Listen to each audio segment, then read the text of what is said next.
Hello everyone, this week we're in Parashat Vayera. Vayera, the meaning of the word is, and he has been revealed to him, but in Hebrew it's different. The shoresh, the source of the word Vayera is Ra'ah, to see. And when you study Kabbalah, you understand that the word to see, the verb to see, has something to do with the sight, the eyes, which is Sfirat Chokhmah. And Sfirat Chokhmah means the condensed original source of the light of the Creator. This energy means abundance of power, almost endless, relatively to us. However, if we are not ready for that, that can drown us or burn us. It's too much. So, that's the energy of pressure and all kinds of energy that is available this month. This is why we have this speech, this way of talking in the Torah every year when we come to this time of the year. Now, so God has been revealed to Abraham, and that was 3 days, according to the commentators, after Abraham circumcised himself and he was 99 years old. Probably it's the most painful day after the circumcision. So, and then it says, and Abram, in the same verse, and Abram sits at the opening of the tent, and it's very hot day. What is this description of the weather that rarely appears in the Torah? Why does it have to be written this way? And the understanding is very simple. When we are exposed to endless energy, especially this month, the month of Cheshvan, Scorpio, it can burn or it can heal. The commentators are saying God took the sun out of its sheath. Did you see the sheath of the sun? Today we know there's the ozone layer that without it the sun can burn us up. So the sun does have a kind of a covering, and why is that connected to our reading today?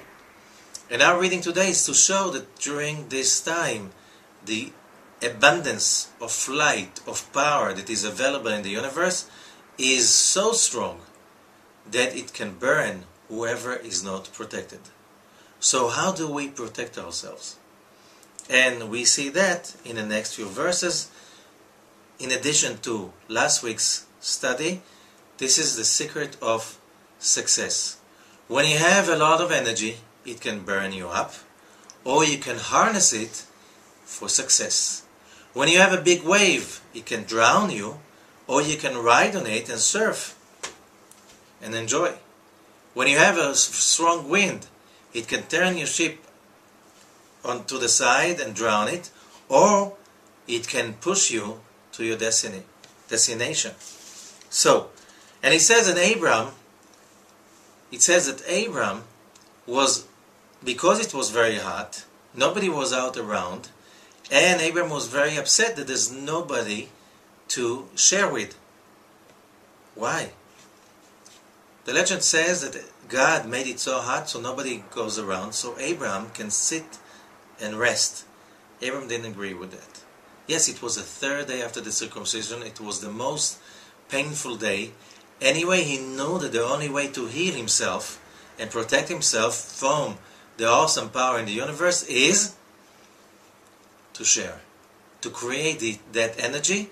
If the endless light is the light of wisdom or the Chokhmah, the way to protect from it is the light of mercy, or the light of Chasadim, which is the energy of loving kindness.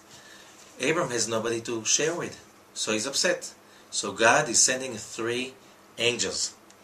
And listen carefully to what it says. So Abram raises his eyes, and he sees there are 3 men. And now what does he do? And he sees Vayaratz likratam, and he runs towards them. He's 99 years old, remember, and he's after the operation. He runs toward them, and he bows down to them, and he speaks to them, and he's begging them to come and be his guests. And then again, the verbs. Let us take some water. Wash your hands. Lean under the tree. I will take bread. I will give you to eat. Then, what he says, so do it. And he runs. Abram is hurrying. He's hurrying to the tent. And he says to Sarah, hurry, fast. Make bread. Make cakes. And then he runs again, run. Remember, remember all the time, 99 years old after the operation.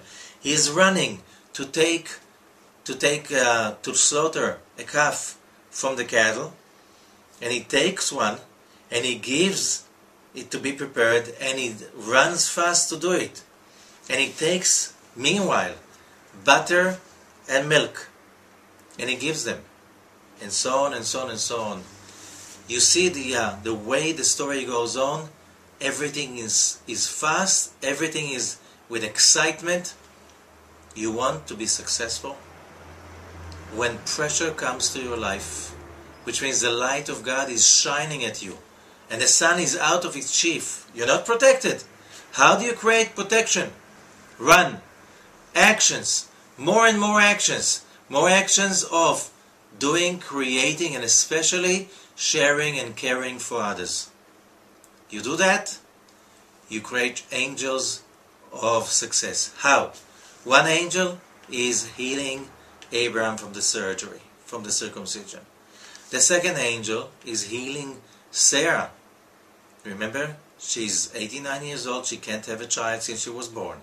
He's healing her, giving her the power to give birth, and he's giving the promise within a year. Today, within a year, you're going to have a son.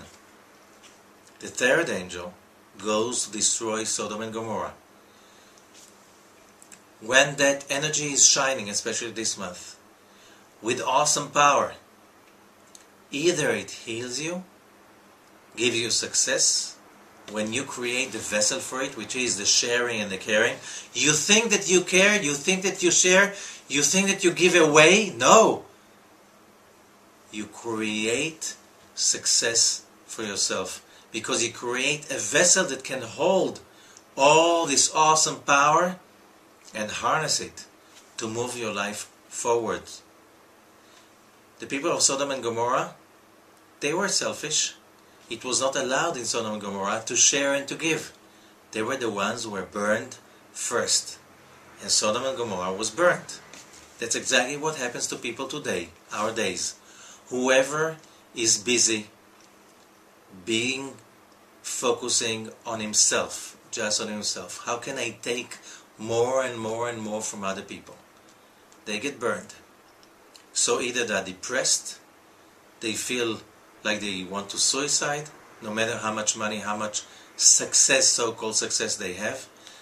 They feel depressed, they feel the burning within themselves. How can you heal that burning? Start to take care of others. Give your time, your energy, your heart to others. You create that energy that is the sheaf of the sun, that is the energy that creates, that allows the healing to take place.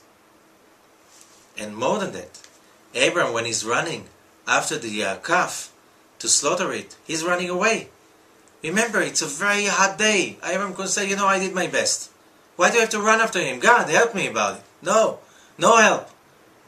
God, Abraham is not asking questions. He's not complaining. He's running after the calf, and he's running and running and running. He's after the surgery. Remember that. It's painful. But then the calf goes into a cave, and Abraham follows him into the cave. And in the cave, he realizes that it's the cave of Machpelah, the gates of the Garden of Eden. That's what he earned. So from that day on, the Zohar says, Abraham goes every day when he sees nobody's looking to pray and meditate in that awesome, magical place.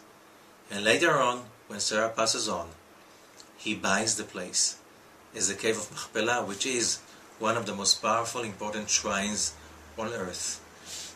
And all of that because he did not do what we always do.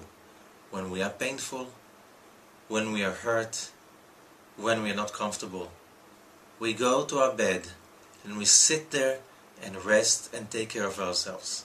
He did exactly the opposite. And the reward, we enjoy it till today, 4,000 years later. After that comes the birth of Isaac. Isaac is the desire to receive.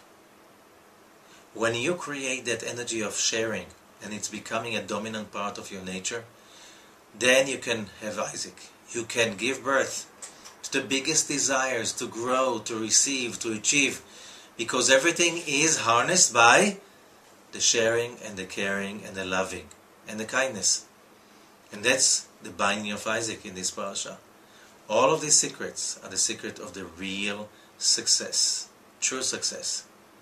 For more, you can listen to the classes and the lectures and read on the site. Have a great week. Thank you.